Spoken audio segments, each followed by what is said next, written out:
Hi folks, this morning I am going to marinate some beef for Philly cheesesteaks tonight. So I'm going to show you how I do mine. This is really quick and easy. These were in the freezer, so they kind of look bad. They've been thawing out. This is stir-fry meat, and I got this at Walmart because our grocery store here had a fire and they're closed right now. But this is just beef bottom round steak, and it's already sliced thin, and I do cut it up some more once I start cooking it.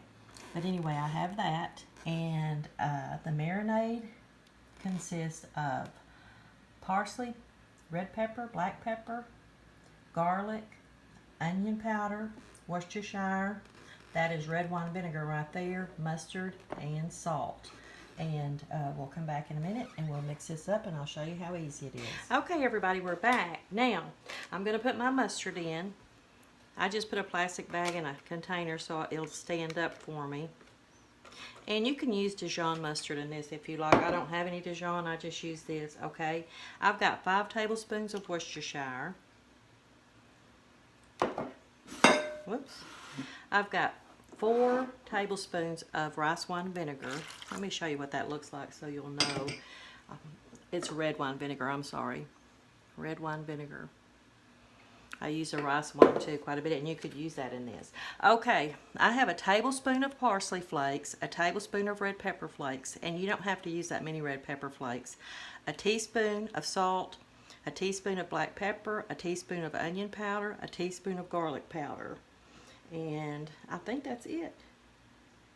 And I will put the descriptions for this recipe in the box below. You don't have to write this down, but this is really, really good. I just kind of mix that up.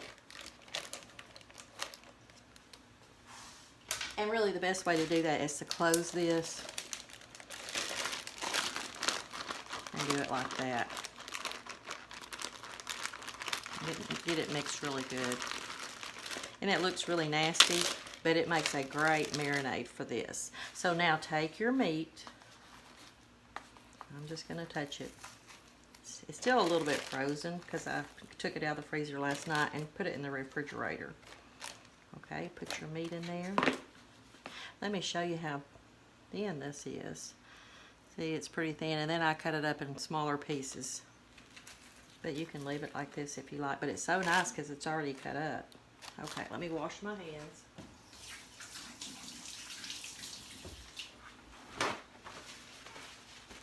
And I know most Philly cheesesteak sandwiches, the best thing to use is ribeye.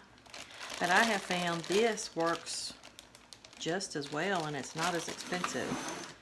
So you can use whatever you like, but this is really good. My husband loves this. So now, get it all in there, mix it up.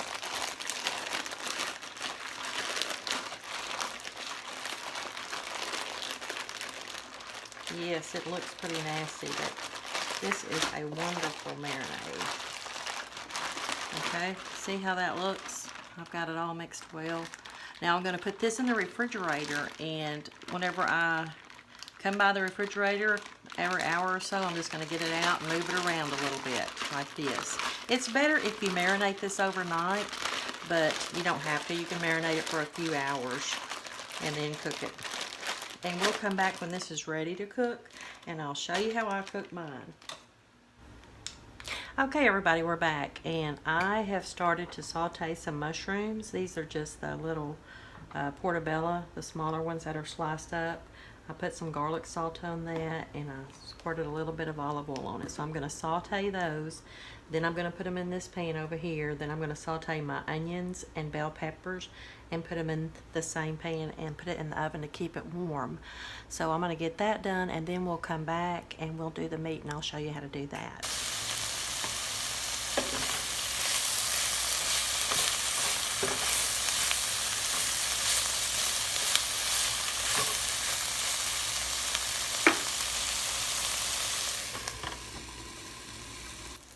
Okay, everybody, I'm back. I've got my bell peppers and onions in here and my mushrooms. Now I'm going to add my meat to this skillet. I've kind of got it a little bit too hot, so I've turned it down a little bit. I've had my meat draining over in the sink, as you can see. And I'm just going to dump it in here. See all those seasonings on there. Now I'm just going to brown this really good, and we'll come back and I'll show you how it looks in a few minutes.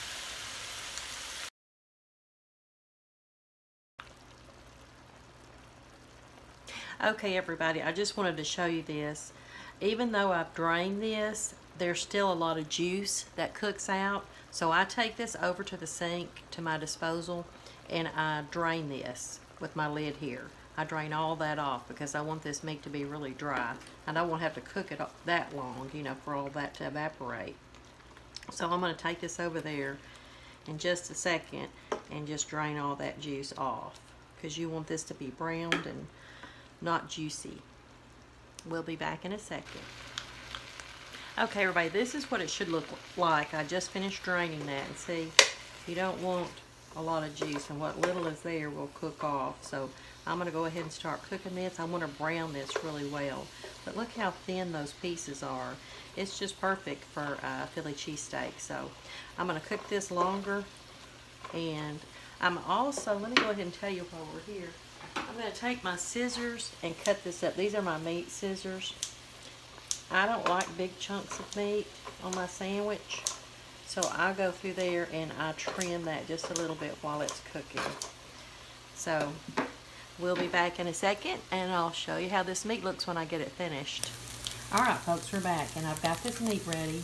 It's nice and brown, and it's dry. I did have to drain it a couple times, but as you can see, it's very dry. And it's done, and it's very tender. I marinated this overnight, so it should be really good. And as you can see, got all those good spices on it. We'll be back in a minute, and we'll build these sandwiches. Also, I just wanted to show you, I do toast my buns. So that's what I'm doing right now, and we'll be back in a little bit, and I'll show you how we put these sandwiches in the oven. Okay folks, we're back, and as you can see, we like our buns toasted, and I always toast them really well.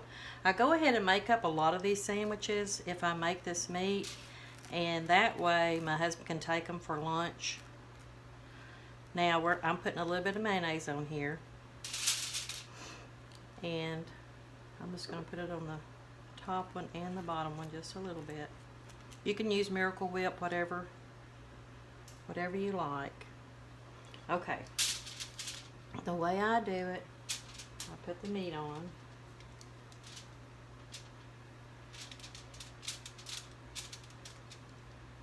You want quite a bit of meat.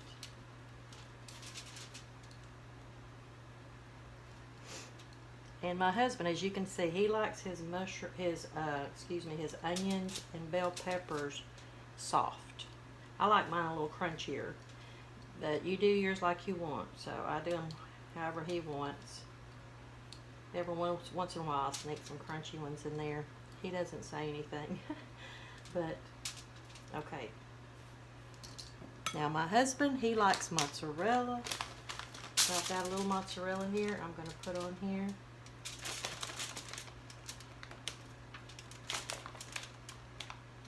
I like just the plain old American cheese.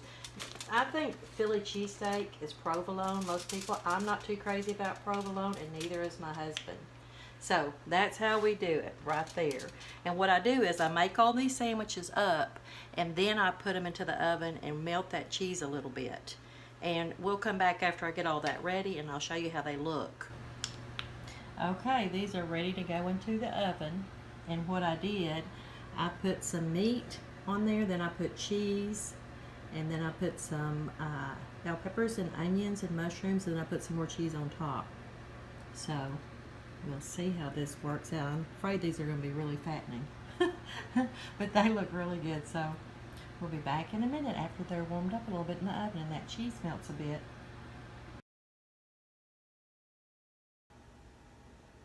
Doesn't that look delicious? It does, doesn't it? You have to try these. These are so good, and they're so easy to make. So I'll leave the recipe below, and if you try it and you like it, let me know. The meat is really flavorful, and it's tender, and it's so easy to do. You can put it in a bag the night before, marinate it overnight. Matter of fact, I marinated it overnight and then all day today. So Anyway, try it. Tell me what you think. Thanks for watching. Bye-bye.